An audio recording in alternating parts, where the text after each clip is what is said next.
Assalamualaikum, salam persaudaraan. Info PSHT terbaru kali ini akan menjelaskan kronologi lengkap kasus perampasan atribut PSHT yang dilakukan oleh Oknum Pagar Nusa Blora. Simak baik-baik agar tidak gagal paham. Keroyok pendekar PSHT, 3 pesilat Pagar Nusa diringkus. Gatra.com, tanggal 23 November tahun 2021. Blora. Gatra.com, Satreskrim Polres Blora meringkus 3 pelaku penganiayaan terhadap anggota perguruan pencak silat Persaudaraan Setia Hati Terate PSHT. Ketiganya masing-masing Nur Fazas, AP, dan DZ yang masih di bawah umur anggota perguruan pencak silat Pagar Nusa. Kapolres Blora AKBP Wiraga Dimatama mengatakan, kasus penganiayaan itu bermula dari adanya pesan berantai WhatsApp dari salah satu anggota perguruan Pagar Nusa yang mengaku menjadi korban perampasan oleh anggota PSHT. Tidak terima, anggota Pagar Nusa lalu berkumpul untuk mencari pelaku perampasan tersebut. Dari Randu Blatung, pelaku naik motor menuju ke Blora. Sempat muter-muter alun-alun mencari korban. Karena tidak ketemu, pelaku menuju arah Cepu. Sampai di sekitar SPBU Jepon, pelaku melihat korban memakai kaos PSHT, lalu kembali dan melakukan pengeroyokan dan perampasan, kata Wiraga saat gelar perkara di Mapolres Blora. Wiraga menyebut, para pelaku merupakan warga kecamatan Randu Blatung. Dari pengakuan pelaku, aksi pengeroyokan dilakukan lebih dari 20 orang. Pengakuan pelaku 20-an orang. Saat ini polisi masih memburu para pelaku yang terbukti terlibat dalam aksi penganiayaan dan perampasan itu. Assalamualaikum warahmatullahi wabarakatuh. Yang saya hormati rekan-rekan para ketua dari perguruan pencak silat yang ada di Blora, Pak Satreskrim, Pak Kasatidal, Pak Kasihumas, rekan-rekan media sekalian. Hari ini kami dari Polres Blora akan melaksanakan rilis terkait dengan kejadian tindak pidana pencurian yang didahului dengan dan disertai dengan kekerasan secara bersama-sama, ya.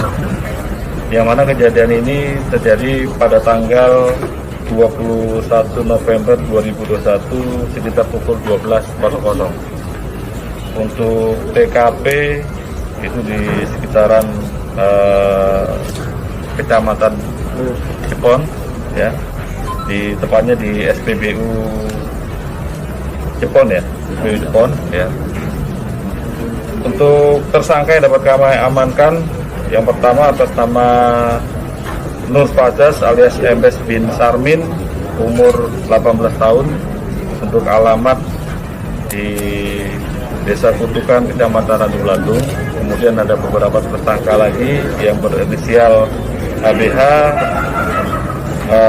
umur masih di bawah umur, dan yang kedua juga masih di bawah umur, ya. Informasi dari tersangka ada sekitar 20 orang, ya, namun keterlibatannya masih kita dalami dan kita sedang melaksanakan pengejaran, ya, untuk tersangka.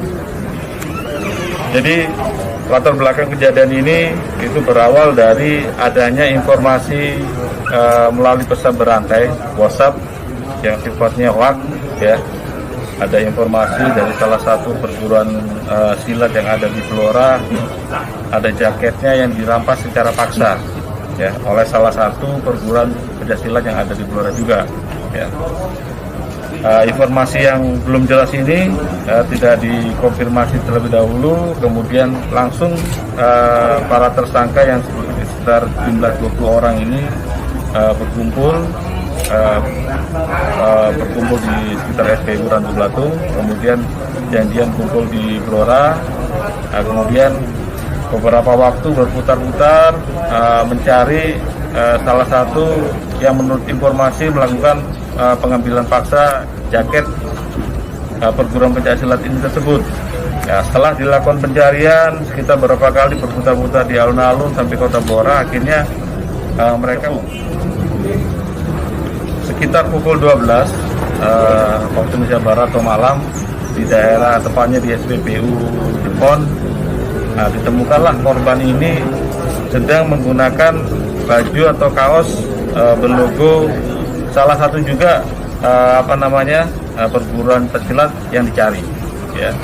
Akhirnya mereka balik, kemudian mengejar, terjadi pemukulan secara bersama-sama, kemudian kaos tersebut diambil paksa, kemudian mereka kabur atau melarikan diri karena dikejar dibantu warga yang ada sekitar untuk menolong korban. Ya. Dari hasil informasi ini, dari pihak Polsek maupun Polres bergerak cepat, alhamdulillah pada sekitar pukul siangnya tersangka dapat kita amankan beserta dengan barang bukti. Ya. Untuk pasal yang kita kenakan, pasal 365 ayat 1 dan ayat 2 KUHP pidana dan pasal 170 dengan ancaman 12 tahun.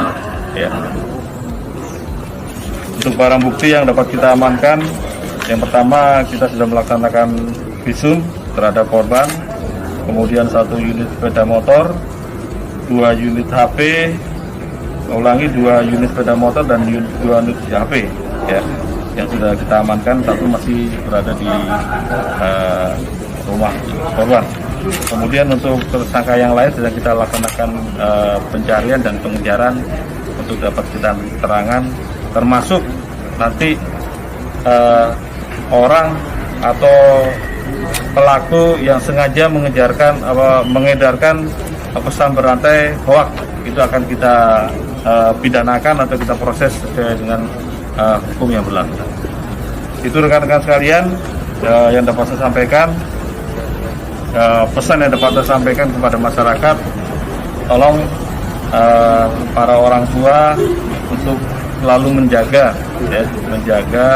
anak-anaknya, karena pelaku ini rata-rata juga di bawah umur.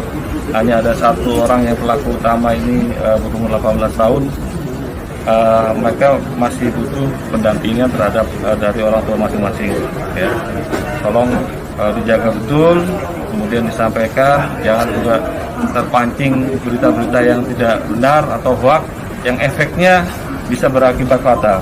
Rekan-rekan bisa bayangkan akibat kalau kita tidak, para ketua, kemudian kita semua tidak cepat, imbasnya akan panjang. Nanti akan saling melakukan perlawanan atau balas dendam dan sebagainya, yang padahal asal atau musababnya belum jelas. Ya, itu masih bertawar. Ya. Anda bisa melihat beberapa daerah sudah banyak kejadian, bahkan sampai merenggut korban jiwa. Ya. Apalagi kalau korban jiwa itu anak-anak kita sendiri. Ya. Sangat disayangkan, terutama Blora ini yang terkenal dengan kota yang penuh cinta kasih, damai dan sebagainya, dapat ternodai dengan akibat perbuatan-perbuatan yang tidak bertanggung jawab seperti yang dilakukan oleh para tersangka. Itu saya dapat sampaikan. Terima kasih. Wassalamualaikum warahmatullahi wabarakatuh. Termasuk yang pertama kali menyebarluaskan pesan itu, ungkapnya. Kepada para orang tua, Kapolres berpesan agar selalu menjaga anak-anaknya. Karena pelaku dalam tindak pidana ini rata-rata di bawah umur. Jaga pergaulan anak-anak kita. Jangan mudah terpancing hoaks. Jika kita tidak ambil langkah cepat, maka bisa terjadi konflik yang bisa saja menimbulkan korban jiwa. Sangat disayangkan apabila anak-anak kita menjadi korban kejadian tersebut, tandasnya.